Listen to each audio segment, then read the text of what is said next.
நீர்த்தோய் திணிமங்கள் 2 அப்படிங்கிற லெசன் தான் பார்க்குறோம். இதில் இன்றைக்கி நான் பார்க்குற டைட்டில் என்ன அப்படின்னா நைட்ரிக் அமிலம் HNO3. அது எப்படி தயாரிக்கலாம், அதோட இயற்பியல் பண்புகள் என்ன, அதோட வேதியியல் பண்புகள் என்ன, அதோட பயன்கள் என்ன அப்படிங்கிறத நம்ம இந்த வீடியோவில் பார்க்கலாம். ஃபர்ஸ்ட் பார்த்தோம் அப்படின்னா இந்த நைட்ரிக் அமிலம் எப்படி வந்து தயாரிக்கிறாங்க அப்படிங்கிறத பார்க்கலாம். இது 2 மெத்தேடில் தயாரிக்கிறாங்க. ஃபர்ஸ்ட் ஒன் பார்த்தோம் அப்படின்னா காமனாக தயாரிக்கிற மெத்தேட் தான் பொட்டாசியம் நைட்ரேட் இல்லைன்னா சோடியம் நைட்ரேட். பொட்டாசியம் நைட்ரேட் என்ன பண்ணலாம், KNO3 இதை எடுத்துக்கலாம். இல்லை அப்படின்னா sodium nitrate NaNO3. Potassium nitrate இல்லைன்னா சோடியம் நைட்ரேட்டை சம அளவு சல்பூரிக் அமிலத்தோட H2SO4. இப்போ பொட்டாசியம் நைட்ரேட்டும் சல்பூரிக் அமிலமும் சம அளவில் எடுத்துக்கிட்டு நம்ம வெப்பப்படுத்தும் போது நமக்கு என்ன கிடைக்கும் அப்படின்னா நைட்ரிக் அமிலம் HNO3 நமக்கு கிடைக்குது.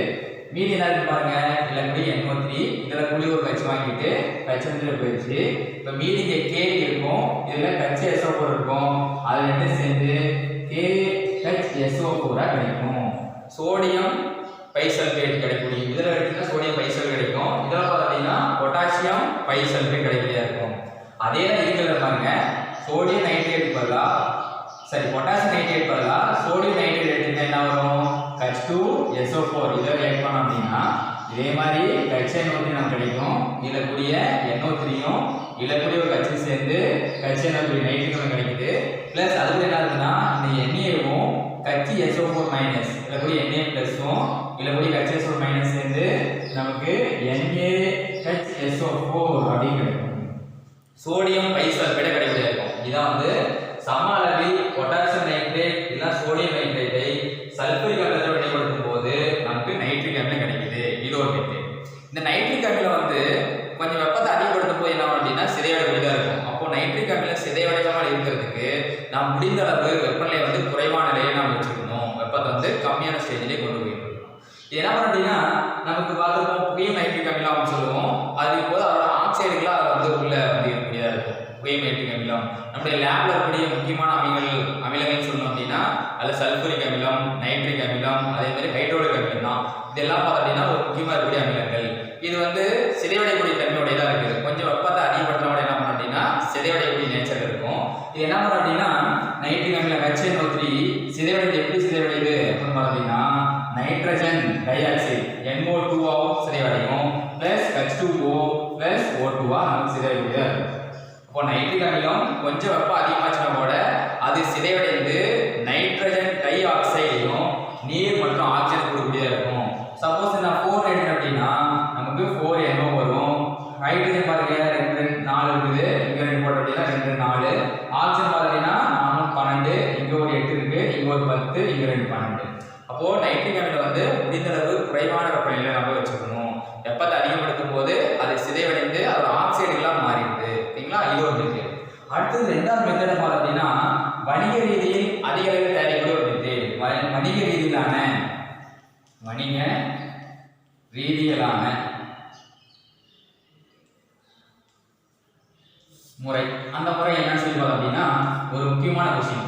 வணிக ரீதியிலான முறை பார்த்தோம் அப்படின்னா ஆஸ்வால்ட் முறையில் எப்படி வந்து நைட்ரிக் அமிலம் தயாரிக்கிறது. இது ஒரு முக்கியமான கொஸ்டின் போட்டு கேட்கலாம். இது ரிப்பீட்டா நமக்கு இன்னொரு இடத்துலையும் வருது. வணிக ரீதியில் தயாரிக்கக்கூடிய நைட்ரிக் அமிலம் பார்த்தீங்கன்னா ஆஸ்வால்ட் முறையில் வந்து தயாரிக்கப்படுகிறது. ஃபர்ஸ்ட் என்ன பண்ணோம் அப்படின்னா நம்ம ஹேப்பர் முறையில் அம்மோனியா தயாரிச்சோம். ஹேப்பர் முறையில் வந்து அம்மோனியா தயாரித்தல், அதே ஆஸ்வால்ட் முறையில் வந்து நைட்ரிக் அமிலம் தயாரிக்கிறோம். இப்போ ஹேப்பர் முறையில் தயாரிக்கப்பட்ட அம்மோனியா NaCl எடுத்துக்கிட்டேன், அதோட 10 மடங்கு ஆக்சிஜன், 10 மடங்கு அப்படின்னால 5O2 அப்படிங்கிறத எடுத்துக்கிட்டேன். இதோட ரெண்டோட ரியாக்ட் பண்ணும்போது இது என்ன பண்ண அப்படின்னா பிளாட்டினம் கம்பிவலை வைக்கப்பட்டுள்ள ஒரு கலனுக்குள்ள என்ன பண்ணணும் அப்படின்னா இந்த 2 கலவையும் பிளாட்டினம் கம்பிவலையால் வைக்கப்பட்டுள்ள அந்த கலனுக்குள்ள என்ன பண்ணணும்னா செலுத்துறோம். அப்படி உள்ள செலுத்தும் போது அது வெப்பநிலை எவ்வளவு அப்படின்னா 1273 கெல்வின் வெப்பநிலை. அந்த அளவு வந்து வெப்பநிலை இருக்கக்கூடியதாக இருக்கு. அப்போ 2 என்ன பண்ண அப்படின்னா வினை புரிந்து இந்த அம்மோனியா ஆக்சிஜனேற்றம் செய்யப்பட்டு என்ன பண்ண அப்படின்னா நைட்ரிக் ஆக்சைடா மாறுது. பிளஸ் அது கூட பார்த்தோம் அப்படின்னா நமக்கு H2O நமக்கு கிடைக்கக்கூடியதாக இருக்குது. இது பேலன்ஸ் பண்ண என்ன பண்ணோம் அப்படின்னா அம்மோனியா நம்ம 4NaCl எடுத்துட்டேன், 4NaCl எடுத்தீங்க அப்படின்னா 5O2 ரியாக்ட் ஆகுது. அப்போ நமக்கு 4NO கிடைக்குது, 4 நைட்ரஜன். ஹைட்ரஜன் பார்த்தோம் அப்படின்னா 4 12 இருக்குது. அப்போ இங்கே 6 எடுத்து அப்படின்னா 12 ஹைட்ரஜன் இருக்குது. ஆக்சிஜன் பாருங்க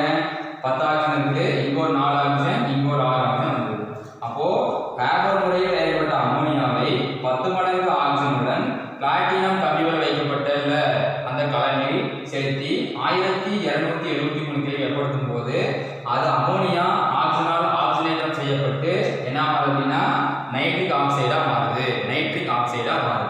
இதற்கு கிடைக்கக்கூடிய நைட்ரிக் ஆக்சைடு என்ன பண்ணும் அப்படின்னா மீண்டும் அதற்குரிய ஆக்சிஜனோட சேர்ந்து நைட்ரஜன் டை ஆக்சைடா மாறக்கூடியதா இருக்கும். நைட்ரஜன் டை ஆக்சைடா மாறுது. இதற்கு 2 எடுத்துட்டோம் அப்படின்னா 2NO2 கிடைக்கக்கூடியதா இருக்கும். இப்படி கிடைக்கக்கூடிய இந்த நைட்ரஜன் டை ஆக்சைடு என்ன பண்ணும் அப்படின்னா அங்க வந்து பரப்புவோர் கோபுரத்தின் மீது செலுத்தப்படுகிறது. அதாவது ஒரு கோபுரமா பூச்சி வச்சிருப்பாங்க. அது என்ன பண்ணும் அப்படின்னா பரப்பு கவரக்கூடியதா இருக்கும். அப்ப அந்த நைட்ரஜன் டை ஆக்சைடு என்ன பண்ணும் அப்படின்னா அது கவர்ந்து அதை மட்டும் இழுத்துக்குது. அப்ப அந்த நைட்ரஜன் டை ஆக்சைடு வந்து என்ன பண்ணும் அப்படின்னா கிடைக்கக்கூடிய NO2 நீரால் பகுதல் நீருடன் வந்து வினைப்படுத்துறோம். நீருடன் வினைப்படுத்தும் போது என்ன கிடைக்கும் அப்படின்னா நைட்ரிக் அமிலம் HNO3 கிடைக்குது. பிளஸ் அடிஷனல் பார்த்தீங்கன்னா நைட்ரஜன் மோனாக்சைடு நைட்ரிக் ஆக்சைடு சொல்லுவோம். பிளஸ் அது கூட பார்த்தீங்கன்னா H2O கிடைக்குது. இந்த பேலன்ஸ் பண்ண என்ன பண்ணுறீங்கன்னா இதை வந்து நான் 6 எடுத்துக்கிறேன், இதை நான் 3 எடுத்துக்கிறேன். அப்போ பார்த்தீங்கன்னா 6 என்ன இருக்குது, இங்கே ஒரு 4 நைட்ரிக் அமிலம் கிடைக்குது. பிளஸ் இங்கே வந்து ஒரு 2 NO கிடைக்குது. அப்போ 6 நைட்ரஜன் சரியா போச்சு. ஹைட்ரஜன் பாருங்க இங்கே எத்தனை இருக்குது, 6 ஹைட்ரஜன் இருக்குது, இங்கே 2 தான் இருக்குது. அப்போ இந்த 3 போட்டோம் அப்படின்னா 6 ஹைட்ரஜன் சரியா போயிடும். ஆக்சிஜன் பார்த்தீங்கன்னா இங்கே ஒரு 12, இங்கே ஒரு 3 இருக்கு, 15 வருது. இங்கே ஒரு 4 12, இங்கே ஒரு 3 15. இப்போ ஆக்சிஜன் சரியா போச்சு. அப்போ இதான் பார்த்தீங்கன்னா ஆஸ்வால்ட் முறையில் நைட்ரிக் அமிலம் தயாரிக்கக்கூடிய ஒரு மெத்தேடு.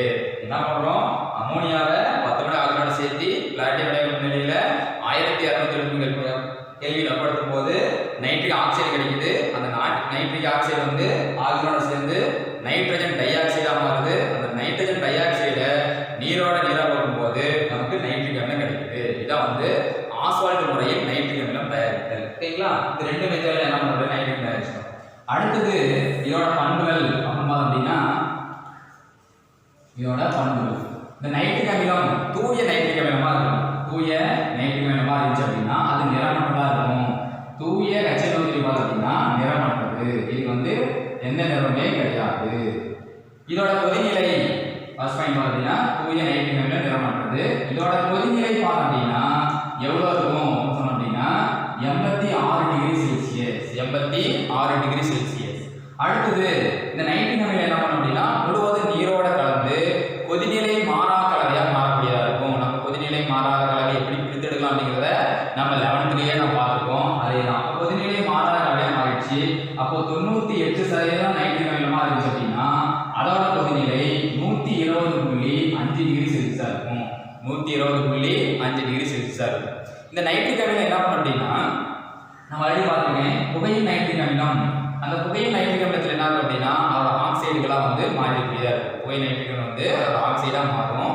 அடுத்தது இந்த நைட்ரிக் அமிலம் வந்து கொஞ்சம் சூரிய ஒளி பட்டாலோ இல்லை வெப்பத்தை கொஞ்சம் அதிகப்படுத்தினாலோ என்ன பண்ணும் அப்படின்னா அது சிதைவடைந்து நான் முன்னாடி பார்த்த அதே ரியாக்ஷன் தான். அப்போ நைட்ரிக் அமிலம் HNO3 கொஞ்சம் சூரிய ஒளியோ இல்லை வெப்பப்படுத்தினாலோ, சூரிய ஒளி பட்டுச்சாலும் சரி இல்லை வெப்பத்தை கொஞ்சம் அதிகப்படுத்தினாலும் சரி அது என்ன ஆகுது அப்படின்னா நைட்ரஜன் டை ஆக்சைடு அப்புறம் நீர் பிளஸ் ஆக்சிஜன் கொடுக்கக்கூடியதாக இருக்கும். இப்போ நாங்கள் 4 எடுத்தோம் அப்படின்னா நமக்கு இங்கே 4 NO2 வந்துடும், இங்கே வந்து 2 4 வந்துடும்.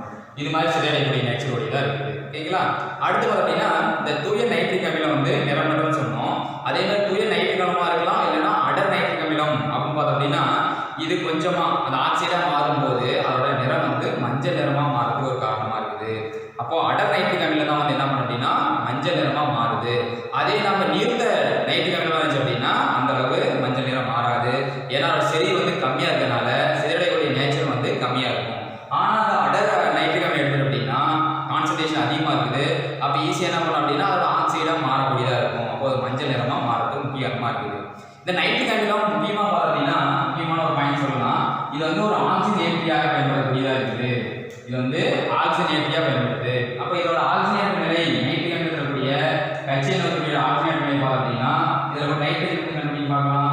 நம்ம சிம்பிளாக ஒரு மெத்தட் வச்சிருப்போம், 11th படிச்சது தான். ஹைட்ரஜன் அப்படின்னு பார்த்தீங்கன்னா +1. இப்போ ஒரே ஒரு ஹைட்ரஜனாக இருக்குது, ஒரு ஹைட்ரஜன் +1. இது தெரியல அப்படின்னா நம்ம என்ன பண்ணுவோம், X அப்படின்னு வச்சுக்குவோம். ப்ளஸ் 3 ஆக்சிஜன் இருக்குது, ஒரு ஆக்சிஜன் நமக்கு தெரியும் -2 அப்படின்னு. ஈக்குவல் டு இந்த சைடு மேலே சார்ஜ் இருக்கான்னு பார்ப்போம். +1 அப்படின்னா ஈக்குவல் டு தானே +1 போடுவோம். அதே -1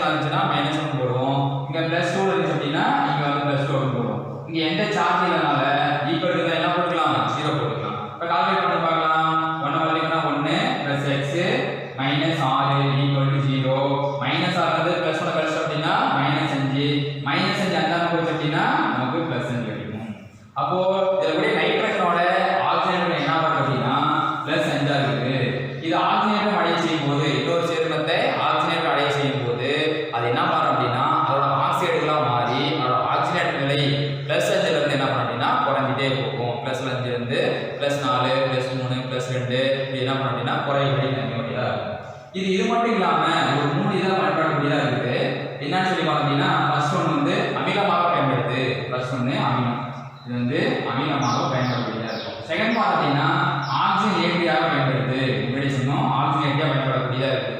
அடுத்து மூணாவது பாயிண்ட் என்ன சொன்னோம் அப்படின்னா இது வந்து நைட்ரோ ஏற்ற காரணியாக பயன்படுகிறது. நைட்ரோ ஏற்ற காரணியாக பயன்படக்கூடியதாக இருக்குது. இது 3 பாயிண்ட்டும் முக்கியமானது. இந்த 3 பாயிண்ட் என்ன பண்ணலாம் அப்படின்னா ஒவ்வொரு எக்ஸாம்பிள் பார்த்தோம் அப்படின்னா உங்களுக்கு தெரியும் இது எப்படி வந்து அமிலமாக பயன்படுது, எப்படி வந்து ஆக்சிஜனேற்றியாக பயன்படுது, அதே மாதிரி எப்படி வந்து ஒரு நைட்ரோ ஏற்ற காரணியாக பயன்படுது அப்படிங்கிறத பார்க்கலாமா. அடுத்து நம்ம அமிலமாக பயன்படக்கூடியது நைட்ரிக் அமிலம் வந்து எப்படி அமிலமாக பயன்படுது அப்படிங்கிறத நம்ம பார்க்கலாம். இதுக்கு நம்ம என்ன பண்ணுறோம் அப்படின்னா ஜிங்க் ஆக்சைடு எடுத்துக்க போகிறேன் ZnO, அதே மாதிரி அயன் ஆக்சைடு FeO அப்படிங்கிற எடுத்துக்கலாம். இப்போ ஜிங்க் ஆக்சைடு என்ன பண்ணலாம் ZnO ஜிங்க் ஆக்சைடு எடுத்துக்கிட்டேன். ப்ளஸ் இது கூட என்ன பண்ணுறோம் அப்படின்னா நைட்ரிக் அமிலம் HNO3 நைட்ரிக் அமிலம் எடுத்துக்கிட்டு ரியாக்ட் பண்ணும்போது நமக்கு என்ன கிடைக்கும் அப்படின்னா இதில் ஜிங்க்கும் இதில் நைட்ரேட் சேர்ந்து நமக்கு ஜிங்க் நைட்ரேட்டா மாறும். NO3 ட்வைஸா மாறுது. ஏன் சார் 2 போறோம் அப்படின்னா ஜிங்க் வந்து 2 பிளஸ்ல இருக்குது, NO3 ஒரு NO3 ஒரு மைனஸ், அப்புறம் 2 NO3 வந்து 2 மைனஸ். அப்பதான் இந்த காம்பவுண்ட் என்ன ஆகும் அப்படின்னா நியூட்ரலா இருக்கும், சேரணும். ஓகேங்களா? அப்போ ஜிங்க் NO3 2 எடுத்துக்கேன். பிளஸ் அடுத்து பார்த்தீங்கன்னா என்ன இருப்பாங்க இதில் ஹைட்ரஜன் தான் இருக்குது, இல்லை ஆக்சிஜன் தான் இருக்குது. NO3 2னால இது என்ன பண்ணுறேன் 2 எடுத்துக்க போறேன். ஏன்னா NO3 வந்து இங்க 2 இருக்கு, அப்புறம் 2 போட்டுக்கலாமா. அடுத்து 2 ஹைட்ரஜன் ஒரு ஆக்சிஜன், அப்புறம் 2 ஹைட்ரஜனும் ஒரு ஆக்சிஜன் சேர்ந்து அப்படின்னா நமக்கு H2O நீர் கொடுக்கக்கூடியதா இருக்கும். இதான் வந்து ஜிங்க் ஆக்சைடு வந்து ஜிங்க் நைட்ரேட்டா மாற்றக்கூடியதா இருக்குது. ஓகேங்களா? அதோட உப்புகளா மாற்றக்கூடியதா இருக்கு. இது வந்து அதனால ஒரு அமிலமா பயன்படுது அப்படின்னு பார்த்துக்கோம். இது ஒரு அமிலமா பயன்படுத்தக்கூடியதா இருக்கு. இது காரம் அமிலமும் சேர்ந்து அப்படின்னா நமக்கு உப்பு கிடைக்கக்கூடியதா இருக்கு. அடுத்தது இதே மாதிரி பார்த்தீங்கன்னா அயன் ஆக்சைடு FeO எடுத்துக்கிட்டு அதே மாதிரி HNO3 நைட்ரிக் அமிலம் போனோம் அப்படின்னா நமக்கு என்ன மாறுது அப்படின்னா அயன் நைட்ரேட்டா மாறக்கூடியதா இருக்கும். NO3 ட்ரைஸா மாறக்கூடியதா இருக்கும். ஏன் சார் சொல்லி பார்த்தீங்கன்னா இது வந்து Fe3 பிளஸ், அப்போ NO3 ஒரு மைனஸ், மூணுனால வந்து இது 3 மைனஸா இருக்கும். அப்போ அயன் நைட்ரேட்டா மாறுது. பிளஸ் அடிஷனலா இது கூட என்ன கிடைக்கும் அப்படின்னா நமக்கு நைட்ரிக் ஆக்சைடு அப்படின்னு சொல்லலாம், இல்லைன்னா நைட்ரஜன் மோனாக்சைடு சொல்லலாம். பிளஸ் அது கூட பார்த்தோம் அப்படின்னா H2O கிடைக்கக்கூடியதா இருக்கும். இந்த பேலன்ஸ் பண்ண என்ன பண்ணலாம்னு சொல்லி பார்த்தோம் அப்படின்னா இதை நான் 3 எடுத்துக்கிறேன். பிளஸ் இதை பார்த்தோம் அப்படின்னா நம்ம 10 அப்படிங்கிறது எடுத்துக்கிறேன். 3 எடுத்துக்கிறேன். அப்போ என்ன ஒன்று 3Fe, அப்போ 3 கொடுத்தோம் அப்படின்னா 9 வந்துருது, இங்கே 10. அதனால தான் என்ன பண்ணுறோம் அப்படின்னா இங்கே 10 நைட்ரிக் அமிலம் எடுத்துக்கிறேன். அப்போ இங்கே 10NO3ல 9 போயிடுச்சு அப்படின்னா மீதி 1 வந்துருது, அது சரியா போச்சு, நைட்ரஜன் சரியா போச்சு. அடுத்து ஹைட்ரஜன் பாருங்க, ஹைட்ரஜன் 10 ஹைட்ரஜன் இருக்குது, 10 ஹைட்ரஜன்னா இங்க 2 தான் இருக்குது. அப்போ இங்க 5 போட்டோம் அப்படின்னா அதுவும் பேலன்ஸ் ஆயிடுது. அப்போ இது வந்து ஒரு அமிலமா பயன்படுது அப்படிங்கிறதுக்கு இது ஒரு முக்கியமான ஒரு காரணம். ஏன்னா உப்புகளை தருது அப்படின்னா இது அமிலமா இருந்தால்தான் காரத்தோட விளைவு வந்து நமக்கு உப்புகளை வந்து உண்டாக்கும். ஓகேங்களா? இது புரியுதா? அடுத்து பார்த்தோம் அப்படின்னா ஆக்சிஜனேற்றியாக பயன்படுதல். இதை வச்சுட்டு அடுத்து என்ன பண்ணணும் அப்படின்னா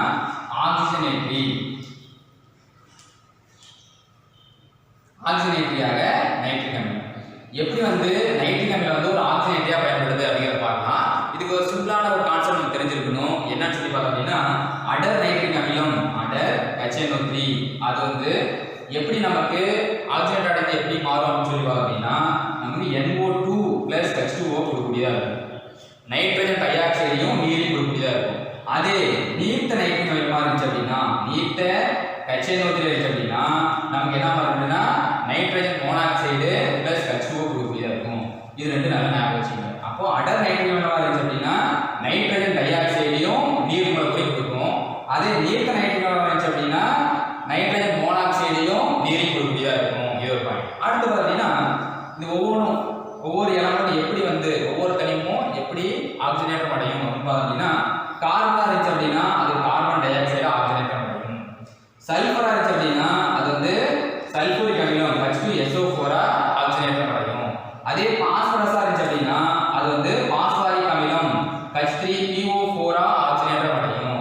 அதே அதனுடைய H2S ஹைட்ரஜன் சல்ஃபைடா இருந்துச்சு அப்படின்னா அது எப்படி ஆக்சிஜனேற்றம் அடையும் அப்படின்னா அது வந்து சல்ஃபரா ஆக்சிஜனேற்றம் அடையும். அதே அயோடினா இருந்துச்சு அப்படின்னா அயோடின் I2 இருந்துச்சு அப்படின்னா அது எப்படி ஆக்சிஜனேற்றம் அடையும் சொல்லி பார்த்தீங்கன்னா ஹைட்ரஜன் அயோடிக் அமிலமா, அதாவது அயோடிக் அமிலமா நமக்கு மாறும்.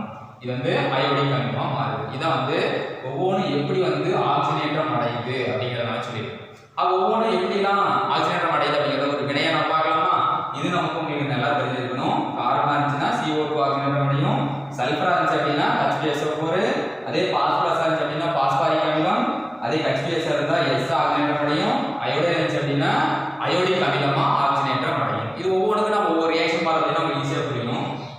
அதை பாருங்க. இது என்ன பண்ண அப்படின்னா இந்த வினையை வந்து சமப்படுத்துறதுக்கு ஒரு ஈஸியான மெத்தட் ஒன்று சொல்லி தான் போறேன். இது ஈஸியான மெத்தட் என்ன சார்? நம்ம முன்னாடி பார்த்த நம்பர் வந்து அங்கேயும் மாறி மாறி போட்டிருப்போம். ஆனால் இப்போ பார்த்தா என்ன அப்படின்னா நம்ம ஆக்சிஜனேட்டர் எண்முறையிലേക്ക് வந்து இதை நம்ம இந்த சமன்பாட்டை சமன் செய்யலாம். ஆக்சிஜனேட்டர் எண் மெத்தட்ல நம்ம இது ஆல்ரெடி 11லேயே படிச்சிருக்கோம். சரி ஓகேங்களா? பாருங்க ஃபர்ஸ்ட் இதில் பார்த்து ஒவ்வொன்றா பார்த்துருந்தோம். இப்போ கார்பன் எடுத்துக்க போகிறேன். இப்போ கார்பனை நைட்ரிக் அமிலம் போட்டு HNO3 இந்த HNO3 என்ன ஆகுது அப்படின்னா அடர் நைட்ரிக் அமிலமா இருக்குது. அப்போ அடர் நைட்ரிக் அமிலமா இருந்துச்சு அப்படின்னா அது என்னவா மாறும்? நமக்கு தெரியும் நைட்ரஜன் டை ஆக்சைடு கொடுக்கும் பிளஸ் அதே மாதிரி நீர் மூலக்கூறை கொடுக்கக்கூடியதா இருக்கும் அப்படின்னு சொல்லி பார்த்துருக்கோம். இப்போ நீர் மூலக்கூறு கொடுத்துருச்சு. அடுத்து பார்த்தீங்கன்னா நைட்ரிக் அமிலம் கார்பனை செஞ்சு என்ன மாறும்? ஆக்சைடு எப்படி மாறும் அப்படின்னா கார்பன் டை ஆக்சைடா மாறக்கூடியதா இருக்கும். இப்போ கார்பனை நைட்ரிக் அமிலம் போட்டோம் அப்படின்னா carbon di oxide plus additional என்ன கிடைக்கும் அப்படின்னா நைட்ரஜன் டை ஆக்சைடும் பிளஸ் நீரும் கிடைக்கும். இது எப்படி நம்ம சமப்படுத்தலாம் அப்படின்னு சொல்லி பார்த்தோம் அப்படின்னா நம்ம ஆக்சிஜனேட்டர் எண்முறை வச்சு நம்ம ஈஸியா சமன் செய்யலாம். அப்போ இதில் பார்த்தீங்கன்னா தனிமமா இருக்குது. இதோட ஆக்சிஜன் என்னவா இருக்கும்? 0 அப்படின்னு இருக்கும். அடுத்தது நைட்ரிக் அமிலத்தோட நைட்ரஜன் என்ன?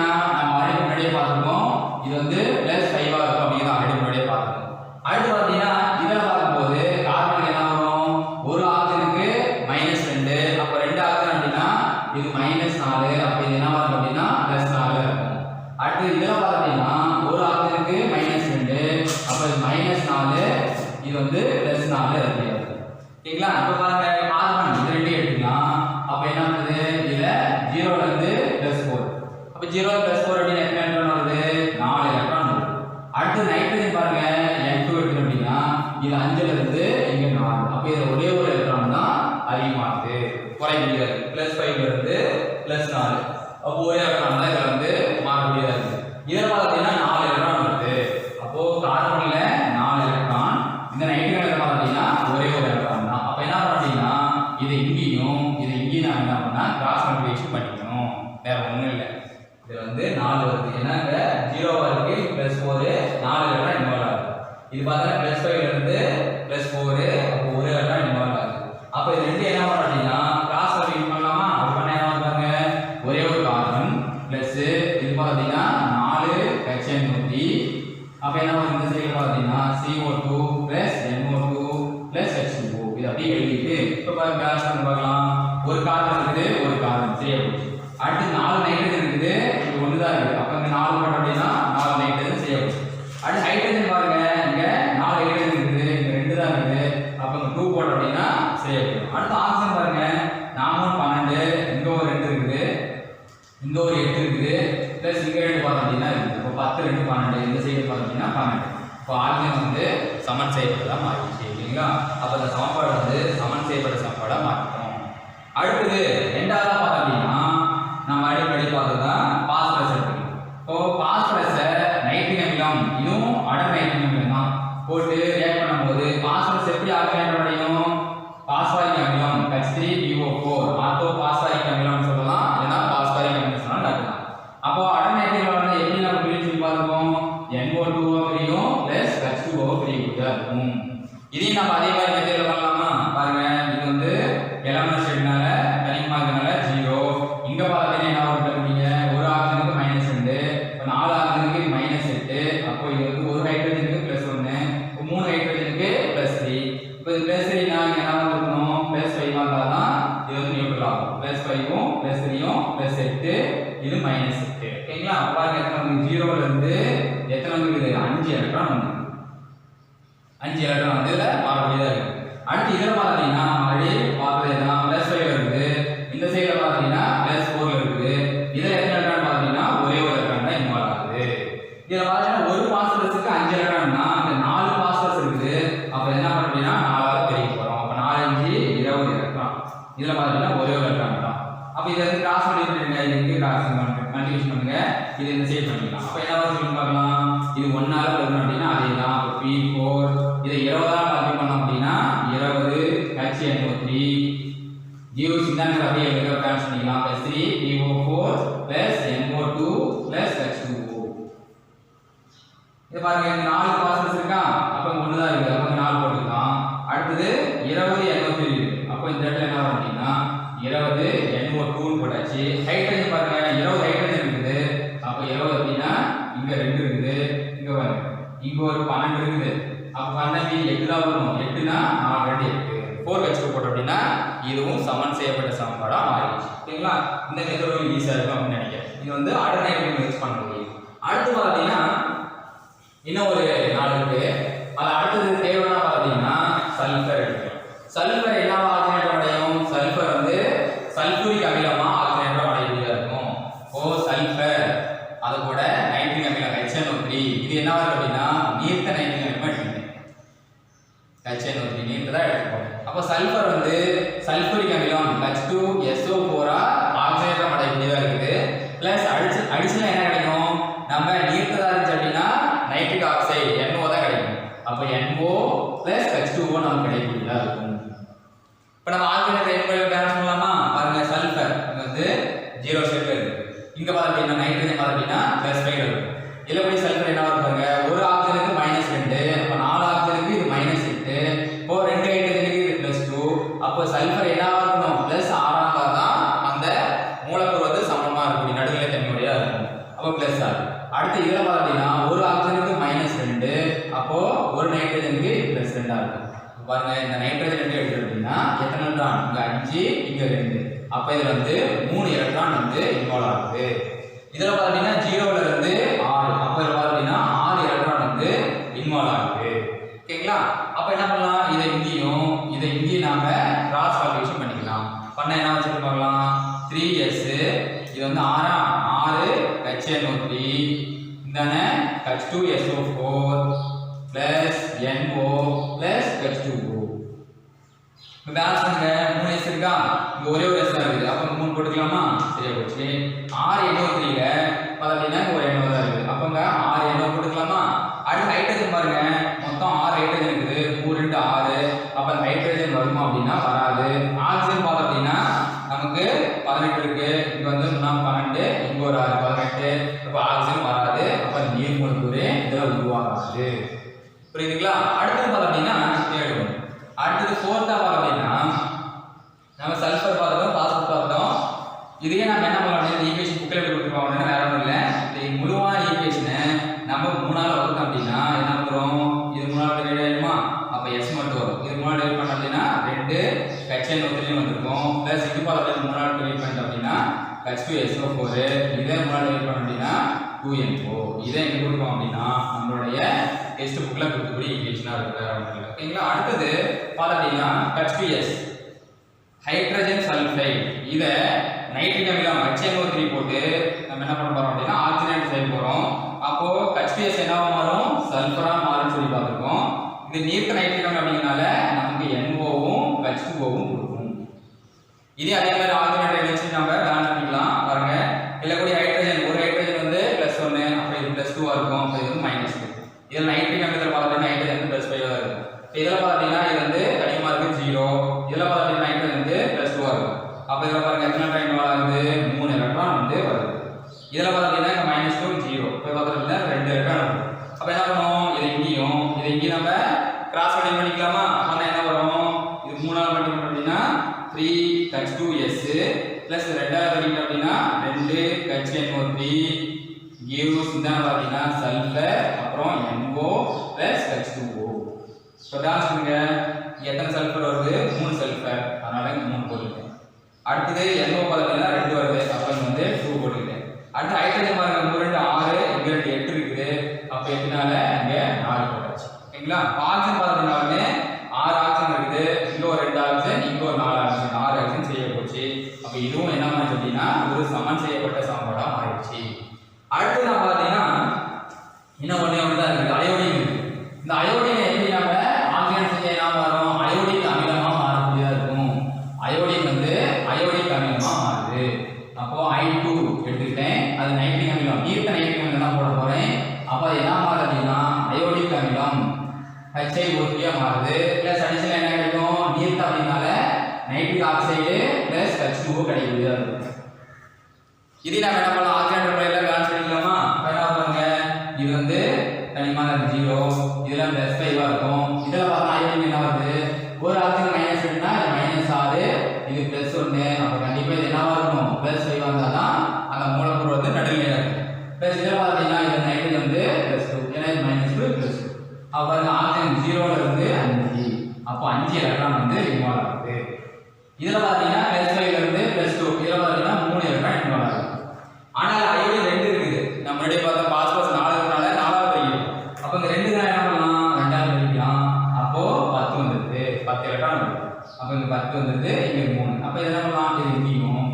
இங்கேயும் கிராஸ் மல்டிப்ளை பண்ணிக்க அது என்ன வரும் இங்க பார்த்தீங்கன்னா 3i2 பிளஸ் 10 மல்டிப்ளை பண்ணீங்கன்னா 10 HNO3 ஈக்குலிபிரியம் சரி use HNO3 plus NO plus HNO3 நம்ம அயோடின் வேணும் கிடைக்கும் பேலன்ஸ் நீங்க 6 அயோடின் இருக்குது இங்க ஒன்னு தான் இருக்கு அப்ப இங்க 6 போட்டுக்கலாம் அடுத்து பாத்தீங்கன்னா 10 NO3 இருக்குது அப்ப இந்த இடத்துல வந்து நமக்கு 10 NO கிடைக்குது அடுத்து ஹைட்ரஜன் பாருங்க 10 ஹைட்ரஜன் இருக்குது இங்க ஒரு 6 ஹைட்ரஜன் இங்க 2 தான் இருக்குது அப்ப இங்க 2 போட்டோம் அப்படினா அதுவும் சரியா போகும் சரிங்களா அடுத்து ஃபைனலா பாத்தீங்கன்னா ஃப்ளூரின் இருக்கு F2 இத நாம நைட்ரஜன் HNO3 போட்டோம் அப்படினா நமக்கு என்ன ஆகும் அப்படினா ஹைட்ரஜன் குளோரைடா மாறுது அப்புறம் NO3 F ஆ மாறுதா இருக்கும் அதாவது ஃப்ளூரின் நைட்ரேட்டா மாறுதா இருக்கும் ஃப்ளூரின் நைட்ரேட்டா மாறுது அப்போ வேற ஒண்ணும் இல்ல பாருங்க F2 தான் இங்க ஒரு F வச்சு இங்க ஒரு F வச்சு ஹைட்ரஜன் ஒரு ஹைட்ரஜன் இருக்குது NO3 வந்து ஒரு NO3 இது வந்து சமன் செய்யப்பட்ட சமன்பாடு தான் இருக்குது ஓகேங்களா இப்படிதான் எளிய முறை என்ன பண்ணலாம் அப்படினா நம்ம சமன் செய்யப்பட்ட சமன்பாடு எழுதிக்கலாம் லாஸ்டா ஒண்ணே நைட்ரோ ஏற்றமாக இந்த நைட்ரிக் அமிலத்தை வந்து பயன்படுது நைட்ரோ ஏற்ற காரணியாக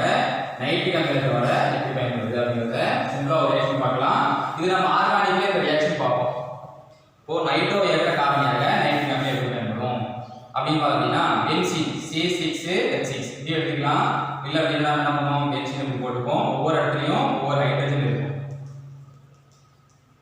இதோட என்ன அப்படின்னா நைட்ரிக் அமிலம் HNO3 இதோட முன்னிலை அப்படின்னா சல்ஃபிக் அமிலம் H2SO முன்னிலையில பயன்படுத்தும் போது இதுல கூட NO2 குரூப் என்ன பண்ணும் அப்படின்னா ஒரு H ரீப்ளேஸ் பண்ணிட்டு அந்த ஹைட்ரஜன் எடுத்துட்டு இதுல கூட NO2 குரூப் போய் சேரும் அப்ப எப்படி கிடைச்சிருக்கும் அப்படின்னு சொல்லி பார்த்தோம்னா நமக்கு இந்த இடத்துல NO2 வந்து வந்திருக்கும் NO2 குரூப் வந்து இங்க வந்து வந்துடக்கூடிய பிளஸ் அது கூட அடிஷனலா நீர் மூலக்கூறு கிடைக்கும் இந்த NO2 அப்படிங்கிறது எப்படி கிடைக்குது அப்படின்னு சொல்லி பார்த்தீங்கன்னா இதுக்கு முன்னாடி நம்ம எழுதுனா H2SO4 யும் பிளஸ் நைட்ரிக் அமிலம் HNO3 யும் எடுத்தோம் அப்படின்னா இதுல கூட NO2 பிளஸ் வெளிய போயிடும் இதுல கூட ஒரு H இதுல கூட ஒரு H இதுல கூட ஆக்சிஜன் சேர்ந்து H2 ஹைட்ரஜன் ஆக்சிஜன் சேர்ந்து நீர் மூலக்கூறு வெளிய போயிடுச்சு பிளஸ் அடிஷனல் அப்படினா மீதி என்ன இருக்குது NO2 தான் இருக்கும் அதான் NO2 வந்து பிளஸ் அப்படிங்க ஸ்டேட்ல இருக்கும் ஏன்னா H பிளஸ் வெளிய போயிடுச்சு இது ஆக்சிஜன் வெளிய போயிடுச்சு அப்படினா இது வந்து பிளஸ் ஸ்டேட்ல இருக்கு மீதி என்ன இருக்குது HSO4 மைனஸ் பிளஸ்